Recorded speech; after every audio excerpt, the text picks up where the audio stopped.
ከፈለክ የሴትዋ ቤት ፊት ለፊት ወስጄ ከሴትዋ ጋር አገናኝሃለሁ እኔ ብቻ ተወኝ እኔ ለቤተሰቦቼ ለመኖር ምፈልግ ሰው ነኝ እንጂ እኔ ለማንም ሰው ህይወት ለማጥፋት እንሞክር ሰው አይደለሁም ብሎ ነበር። ስለዚህ ያቺ ሴት የአቤል አጎት ተላላኪ ዋና ተባለችዋ ነበረች። አቤልን ለማጥፋት ሆነ ብላ ነው የተነሳቸው ነበረው። ዛሬ የአቤል አጎት ሚስጥር ዘርግፈዋለች። አጎቴ ስለ እናቴ ምንድነው ያለሽ ምን አወራ ሲላት ጊዜ አጎትህማ ያለው ልጅ አለ ስራዬን ልሰራ ከለከለኝ ከስርስሬ ሰውን አቀናብሮ ብዙ ሆኖ ከስርስሬ ሆኖ ስራችን እንዳንሰራ አድርጎናል። ስለዚህ በተቻላችሁ አቅም እሱ ልጅ ለማጥፋት ሞክሩት እሱ ልጅ ለመግደል ሞክሩት ነው ያለን። ይሄ ትዕዛዝ ነው የወጣበት። ካልሆነ አሰቃዩትና ኮማ ውስጥ እንዲቀመጥ አስቡት። የገዛ የእህቱ ልጅ በዚህ ልክን እንዲጠፋ ነው ያደረገው። እኔ አላቅም ብቻ እኔ ሰው ለምን በዚህ ልክ ጭካኔ የተሞላበት ልብ እንደሰጠው ፈጣሪ እኔ አላቅም። ለዛው የእህቱ ልጅ እሺ እሷ ደግሞ የእህቷና የእህቷ ልጅ እንዲሰቃዩና በጋርድ ቀጥራ እንዲቀጠቀጡ በየጊዜ ነው ትዕዛዝ የሰጠችው። አስቡት ምን ላድርግ እሷ ትዕዛዝ ሰጥተኛለች ነው ያለው። እሷ ደግሞ የአቤል አጎት ነው ትዕዛዝ የሰጣት። ለምን የእህቷ ባል ከአቤል አጎት ጋር አብረው ነው የሚሰሩት አንድ ላይ ሆኖ ነው የሚሰሩት። ሰው ለምንድነው በዚህ ልክ ጭካኔ የበዛበት? ለምን በዚህ ልክ አረመኔ እንሆናለን? ለምን እንደ ሰው አናስብም? ለምንስ አቤል ለማጥፋት ይሞክራሉ? አቤል ለስራ ባለ ጥሩ ነገር ለስራ ባደረገ ጥሩ ስራ ሰርቶ ለህዝብ ስለቆመ ለምን እኔ ምን እንደምላችሁ ብቻ አላቅም። ሰው በዚህ ለምን በሰው ላይ ጭካኔ እንደበዛበት እኔ ለምን እንደሆነ አላቅም። የሰው ልጅ አዎ ሊያጠፋ ይችላል። ግን አሁን አቤል ተጎዳ ማለት አቤል እስር ቤት ገባ ማለት አቤል ኮማ ውስጥ ገባ ማለት ማን ነው የሚሰቃየው? የገዛ እህቱ እኮ ናት። የገዛ እህቱ ነው የምትሰቃየው እንጂ ሌላ ሰው አይደለም። እና ለምንድን ነው በዚህ ልክን አቤል ላይ መጨከን የተፈለገው? ለምንድን ነው አቤል ምን ስላደረገ? ለምን በዚህ ልክን አቤል እንዲጠሉ ቻሉ? ያደረገው ነገር የለም። እነሱ ራሳቸው ናቸው እዛ ቤት እንዲከራይ ሊያ እዛ ቤት እንድትገባ አበበ እነዛ ቤት እንዲገባ ከሱ ጋር አብሮ እንዲሰሩ ያደረጉ እነሱ። ስለዚህ ለምን ነው በአቤል ላይ በዚህ ልክ ጭካኔ የበዛው? አቤል ምን አድርጉ? ለምን እነሱ ብራቸው ሊሰበስቡ ከእንግሊዝ ሀገር ብር እንደፈለጉ ሊመጣላቸው እነሱ የፈለጉት ነገር ለማድረግ እነሱ የፈለጉት ሀገር ለመዝናናት ብለው አቤልን ለማጥፋት ጥሩ ነው? እሺ እሱ ሊዝናና ነው። የአቤል እናት እኮ መሰቃየቷ እኮ ነው። በቃ መሰቃየቷ አስቡት። ለምን በዚህ ልክ እንደዚህ ነገር እናደርጋለን? ለምን ለሰው ጥሩ ነገር አናስብም? ለምን ነው መጥፎ ምን ሆነው? የአቤል አጎት ለምን በዚህ ልክ አቤል ላይ መጥፎ ነገር ለመስራት ያስባል? ምን ባደረገው? ለኢትዮጵያኖች ጥሩ ነገር ልስራ ባለ ለኢትዮጵያኖች ኸይር ነገር ልስራ ባለ የተቸገሩትን ካሉበት ስቃይ ስላወጣ ነው ይሄን አቤል ላይ እንዲገደልና እንደውም መግደልን ካልቻለችው የሆነ ነገር አድርጉትና ኮማ ውስጥ እንዲገባ አድርጉት ነው። አስቡት። ኮማ ውስጥ ገባ ማለት እኮ እናቱ ተሰቃየች እኮ ማለት ነው። ብቻ መጨረሻቸው ፈጣሪ ያሳምርላቸው ብሎ ጸሎቱም ዱዓ ማድረግ ነው። ምክንያቱም የአቤል አጎት የሚቻል አይደለም። በዚህ አይነት እኮ እህቱን ለማጥፋት እኮ ወደ ኋላ ማይል ሰው ነው። በምንም ነገር እህቱን በማጥፋት ወደ ኋላ የማይል ሰው ነው። ለምን በቃ ውጭ ሀገር ሄዶ ብር እንደፈለገ ነው የሚሰጠው እንደፈለገ። እኔ እኮ የሚገርመኝ ሴቶቹ ናቸው። ለምን በዚህ ልክን በሰው ላይ መጨከን? እናት ሆኖ በልጅ ላይ ይጨክናሉ። እናት ሆኖ ወልደው ልጅ ኖራቸው በሰው በሌላ ሰው ልጅ ላይ ለመጨከን ይሞክራሉ። ከዛ እንደዚህ ሆነን ነው ታዘን ነው ምናምን። ለምን ስትታዘዙ አትወጡም እንዴ? አሁን በእህቷ ልጅንና በእህቷ ላይ የጨከነችው አረመኔ የሆነች ሴት እንዴት አስችሎሽ ነው? እንዴትስ ከእህትሽ የአቤል አጎት ታስበልጫለሽ?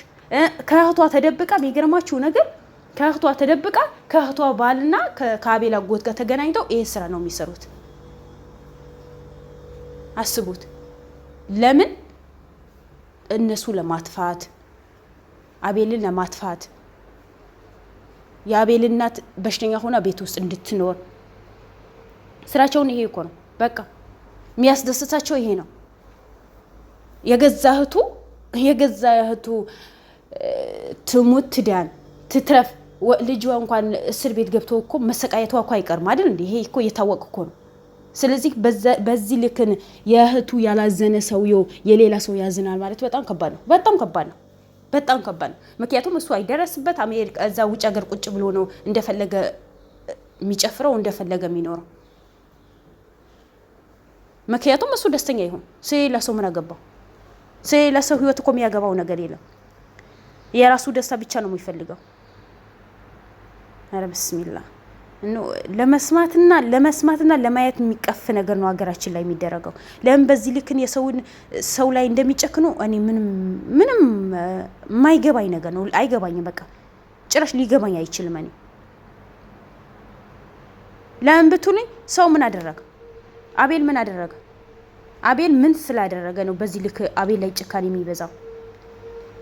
ሰርቶ ልብላ ስላለ፣ የተቸገሩ ሰዎችን ካሉበት ስቃይ ላውጣ ስላለ፣ ንብረታቸው የተቀሙ ሰዎችን ንብረታቸው ስላስመለስ እኮ ነው እንጂ ካጎቱ ጋር እኮ ምንም ግንኙነት እኮ የለውም።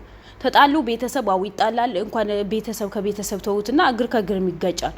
ስለዚህ ያ ነገር በዚህ ልክ በቀል፣ በዚህ ልክ እህቱ ላይ ያልሆነ ነገር መስራት፣ በዚህ ልክ እህቱ ላይ እንድትሰቃይ ማድረግ እኮ አግባብ አይደለም እንዴ። እህት እኮ ናት። ምንም ብትሆን ክፉም ብትሆን ደግ ብትሆን እኮ እህት እኮ ናት። በጣም አጂብ ነው። በጣም የሚያስገርም ነገር ነው። እኔ ከምንም በላይ አጎቱ ነው። ተውት።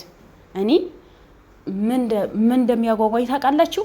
ሊያና አበበ የተያዙ ቀን እኔ ምን እንደምን አላውቅም። ብቻ ሁሌ አዳዲስ ነገር ሲፈጠር እኛ ሁሌ አዲስ ነው የምንሆነው ሰዎች ስንባል፣ ግን በተለይ እነዚህ በቤቱ በልተው ጠጥተው እንደፈለጉ ሆኖ የኖሩ ሰዎችን የተያዙ ቀን እኔ ደስታዬን ወደር የለውም። የምሪ ነው የምላቸው።